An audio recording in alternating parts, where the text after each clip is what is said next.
माझे ओठ थरथरू लागले. माझ्या कानात माझ्या स्वतःच्या हृदयाचा कर्कश ठोका घुमत होता. हे खरं नाही, हे घडतच नाहीये, मी स्वतःला सांगत होते. पण माझी नजर जिथे रोखली होती तिथून मी स्वतःला हलवू शकत नव्हते. सोफ्यावर टेकून बसलेली प्रिया, मृत प्रिया, ती जणू एखादी पुतळीसारखी वाटत होती. तिचे लांब केस खांद्यावरून झरझर खाली पडलेले, हात मांडीवर शांतपणे ठेवलेले. काही सेकंदासाठी ती जिवंत आहे की मृत हेच ओळखता येत नव्हते. मी स्वतःला पटवून देण्याचा प्रयत्न करत होते. ही प्रिया नाही, हा फक्त पुतळा आहे. पण मी स्वतःलाच फसवू शकले नाही. मी जोरात घोट भरला, डोळे दाबून बंद केले, मनात 1 ते 10 मोजले. डोळे उघडले तरीही ती तसेच बसलेली होती, जणू माझी वाट पाहत. माझ्या पाठीवर शिरशिरी उठली. आज मीही तिच्यासारखीच होणार, जर इथून पळाले नाही तर. अर्जुन हलकेच कुरकुरला, माझ्या नजरेचा मागोबा घेत. शेट, ही तर प्रिया आहे. त्याचा आवाज थरथरत होता. मी आधी पुतळा समजलो होतो. माझा दहशतीचा श्वास अडकला. हिला असं कुणी केलं, मी थरथरत विचारलो. अचानक दाराजवळून एक ओळखीचा आवाज घुमला. मी केलं. चंद्रप्रकाश आडला आणि अंधुक सावली दारात उभी राहिली. चेहरा दिसत नव्हता, पण आवाज मात्र अर्जुनचा सावत्र भाऊ अश्विन. तू वेडा आहेस? अर्जुनचा आवाज खोलीत घुमला. चंद्रप्रकाश पुन्हा खिडकीतून आत आला आणि अश्विनचा विक्षिप्त चेहरा पूर्णपणे दिसला. त्याच्या डोळ्यात विकृती, ओठावर विक्षिप्त हसू. तुला मानसिक रुग्णालयात असायला हवं होतं. अर्जुन चवताळला. मी तिथून पळालो प्रिय भावा. अश्विन हसला. 1 वर्ष मेंढ्यासारखा शांत राहिलो, मग सगळ्यांचा गळा चिरला. तो हवेत गप्पा मारत असल्यासारखा सहजपणे सांगत होता, जणू खून नाही तर हवामान सांगत होता. मग त्याची नजर माझ्यावर थांबली. त्याच्या ओठावरचे हसू अधिकच विकृत होत गेले. आपण पुन्हा भेटलो श्रेया. तो माझ्याकडे डोळे रोखून म्हणाला. तू खूप सुंदर दिसतेस आणि मला तुझं सौंदर्य कायमचं जपायचं आहे. आज रात्री तू माझ्या संग्रहात सामील होशील प्रियासोबत. तू वेडा आहेस, मी किंचाळले. तिला स्पर्श केलास तर ठार मारेल तुला, अर्जुन ओरडला. कसं काय? तुझे हात तर बांधलेले आहेत, अश्विन हसत म्हणाला. तुझ्याच पत्नीला वाचवणार कसा? ती माझी पत्नी नाही, मी रागाने ओरडले. आहे, अश्विनचा विकृत स्वर. नाही, आमचा घटस्फोट झाला. अश्विन हळूच हसला. घटस्फोट खोटा आहे श्रेया.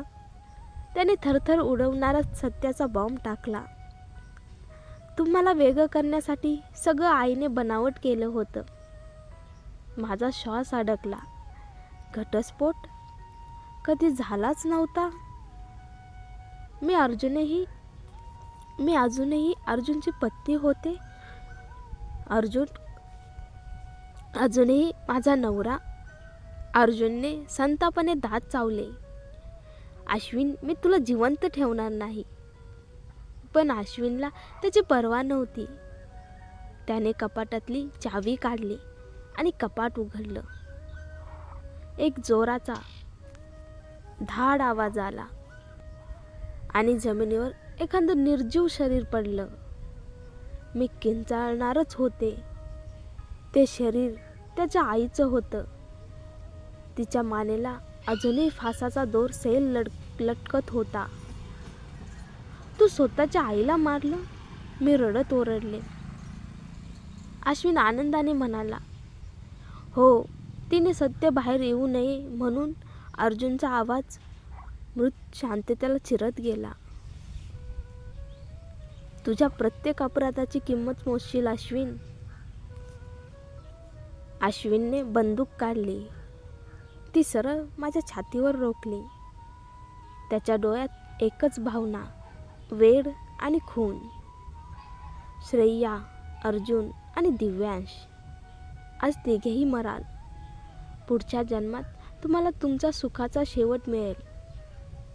आणि मग क्षणाचाही विलंब न करता त्याने ट्रिगर दाबला. गोळी सुटल्याचा आवाज संपूर्ण खोलीत तडाख्यासारखा घुमला आणि त्यात मिसळला. माझ्या भीतीने फुटलेल्या किंकाळीचा आवाज. मी डोळे लगेच मिटले. वेदना कधी लागते याची वाट बघू लागले. रक्त वाहतंय का? काहीतरी फाटलं का? पण काहीच झालं नाही.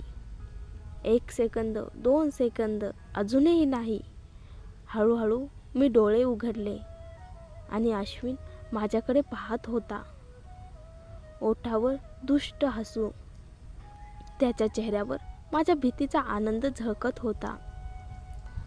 तो माझ्याकडे चालत आला आणि थंड धातूची पिस्तुलाची नळी माझ्या कपाळाला दाबली आणि माझ्या अंगातला प्रत्येक थेंब कापरा झाला. श्वास अडकला.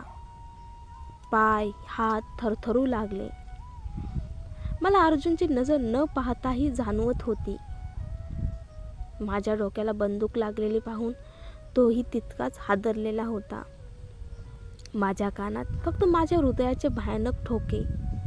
जणू संपूर्ण जग थांबले होते.